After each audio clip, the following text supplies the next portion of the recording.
Hello, greetings. I'm called Nogning Armelle Aimerique. Uh, the name of my organization is Community Creative Center for Women and Girls with Disability, found in Cameroon, and we are based precisely in Bamenda, the northwest region of Cameroon, the English-speaking region of Cameroon, and I am the leader and the founder of that organization.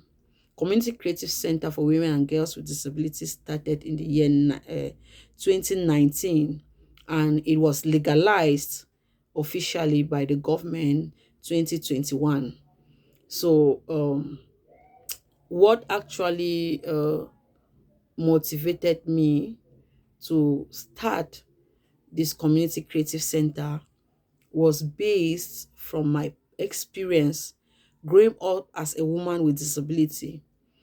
There were many challenges surrounding my disability, surrounding my environment, both from the community and also from the family as well. And with all the challenges and with all the experience that I went through as a woman with disability, and somehow I was able to overcome some of these challenges. It gave me that motivation, looking at what other women with disability were going through as well, even more than what my own experience, looking at the challenges that some of them were going through, and some of them were unable to overcome those challenges like I did. Some of them became more victims of many circumstances. This gave me a motivation to ask myself many questions. How can I do to help my fellow women and girls with disability who are going through same challenges that I've been through? Some were going through similar challenges that I've been through. So, with the passion and the kind of zeal that I had, one of the experiences that I experienced was that first, when growing up, we grow up in that community with that notion where people think that when a child has a disability, that child is a curse. So most at times there was that belief that they should go and dump the child at the riverside so that the child will go back from where he or she came from. But God being so faithful with my mother, she did not heed to such an advice. So she took me and brought me up. But when my mother passed away, that is when I saw a reality of what other women with disability go through.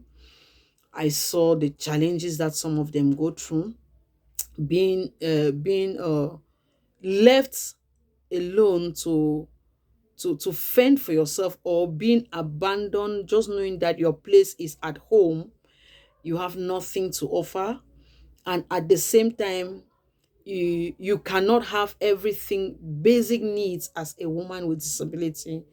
It became so challenging in a situation where you are your own blood brother or sister. You ask for something that is a basic need as a woman with disability, and you receive some kind of insults, you receive some kind of comments, which makes you to see yourself as different from other children, which makes you to ask many questions, which makes you to have suicidal thoughts.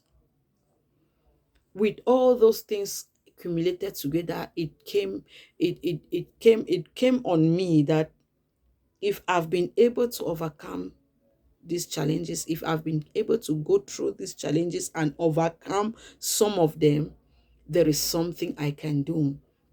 I'm talking about a situation where you are going for this, you don't know how tomorrow will hold, you don't know what your next step will be, you don't know what you will eat tomorrow. You go for this without having something to eat, and you are at the mercy of people who will want to use you as a woman with disability just because you need something to eat, and you give in, not because you want it, not because you desire it, but because you want to eat. Those are some of the situation. So with all this, it gave me motivation to see how I can help other women with disability, to empower them. We could come together and see how we can share our challenges, our common challenges together, and see how we can encourage each other, and see how we can come out of those challenges as well. So I came up with this idea of the skills that I have learned, I can also empower them and make them to be self uh, relying, and make them to be able to have something to do for themselves so that they can fend for themselves. And one of the push that actually made me to become more passionate about doing all the things I do, it was when the ongoing crisis, which started from 2016 up till date, many persons with disabilities were being displaced. Some of them who were depending on breadwinners, some of them lost their breadwinners in the midst of the crisis. Some of them, their houses were burnt down to ashes. Some of them had to be forcefully displaced from their homes of origin because of insecurity. And then relocating themselves in host community, it became another nightmare, where some of them became victims of circumstances, where some of them experienced rape, violence of various type. Some of them, people will exploit them in order for them to have shelter. You need to give something in exchange. For example, I have situations where these girls have cried with me. They don't have where to live, and the only place that they are living, they are unable to pay it. And for them to keep on living in such places, they have to be having sex with the owner of the house in order to stay where they are. And some of them even have experienced violence from their own family members. So with all this coupled together, and then with the issue of, even when humanitarian organizations were coming in for intervention, most at times persons with disabilities are being neglected. They don't benefit from some of the supports that come in. So with all this in mind, the only way I could help is to give them the skills, teach them the skills that I learned. There are many things that we do in Community Creative Center. Like you see what I'm putting on. This is our handwork produced by us from the is the culture of Bamenda. It precisely. See anybody anywhere with this, know that that person is coming from Cameroon. We also produce beads of various types. This one is produced from waste papers.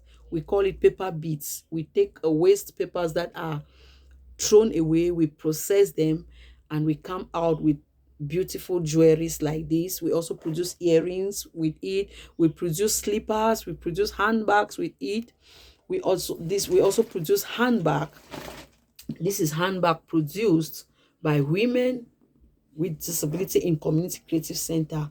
This one is being embroidered with hand. And then we have other materials that we buy in the market and process them to come out with a handbag.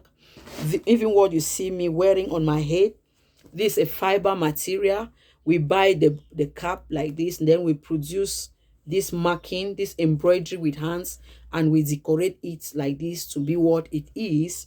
Then we also produce, we have a liquid soap, and we also have powder soap, which I don't have a sample here. We also have powder detergent soap. The purpose, this now also helps because with the cost of things, commodities have become so expensive. So when they produce this, it helps them also to use it at home, and also they can also market it to be able to have something, to have money that they can also use to buy food stuff at home. We produce medicated soaps of various type. This one works for body rashes, body pain, uh, uh, rashes that come out of the body. This is produced by women with disability. This is also a medicated soap. We produce them various types.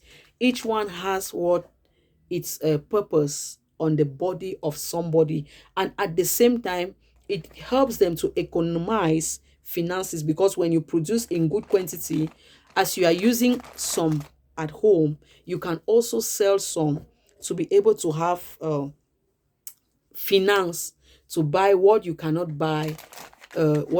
afford at home. These are also slippers, shoes. We produce this with hand, everything. Then we buy other materials to come out with a form of slippers like this. So all these are just just a few of the things that we were producing in Community Creative Center for Women and Girls with Disability. And it has actually impacted the lives of many people in the community.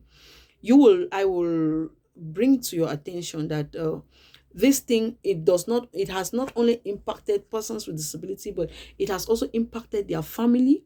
It has also impacted the community, the host communities. Because why? It has it also like a source of livelihood.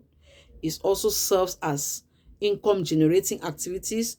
It also give employment, because there are times when we used to produce this.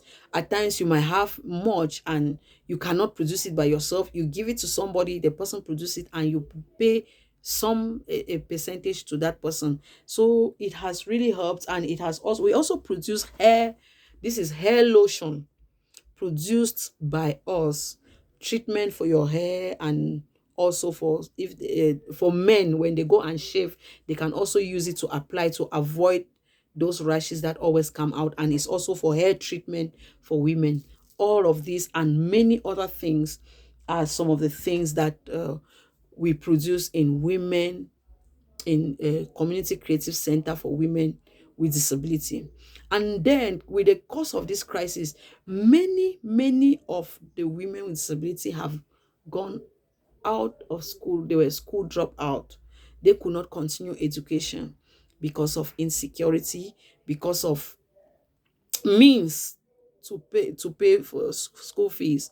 So now this is the only way, and the best way, and the good way that it could help most of the women in the community to be able to have something doing, and also to be self-dependent, and to come out, to be able to resist and come out of the experiences that they have gone through and that they have been through. But now with early this year, the fire outbreak actually affected us heavily. The fire outbreak affected us heavily because that was where our production center, that was where we were displaying the things that we produce for marketing. So everything was burnt down to ashes.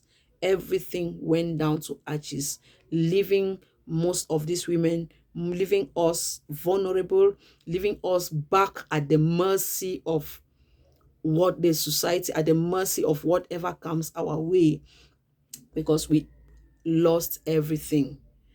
And before this incident happened, we actually had intention of seeing how we can come out with something sustainable, because despite everything that we have been doing, the samples of what I have shown, we still had many limitations, many challenges, because we didn't have enough capital that we can be able to produce something that will last, that will give us a continuous turnover. We were just managing from the little we have, and to see that we can be able to have little materials again to buy, materials to produce. So one of the things we were crying and anticipating is to see a long-term activity that can be sustainable in the aspect that if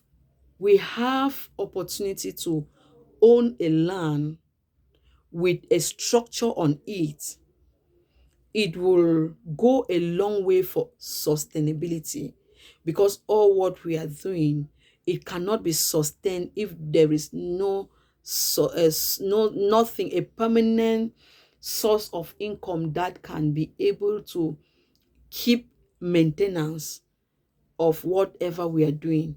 So if we are able to possess a land, if we're able to possess a land and have a center and have enough space, because some of these women, we have trained them also in gardening, peasant gardening. Some of them are into fish farming. Some of them are into poultry, piggery and rabbitry. But we do it in little scale. Why? Because we don't have space.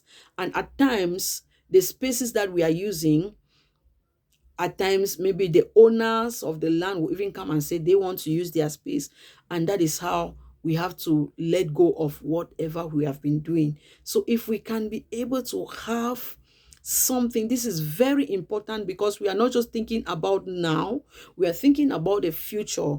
You permit me let you know that some of these women, in the course of all these challenges, in the midst of everything that has been happening, some of them became pregnant and have children without being prepared. Some of them, they already had children, but maybe one of their spouses died. Some of them even were breadwinners to their siblings.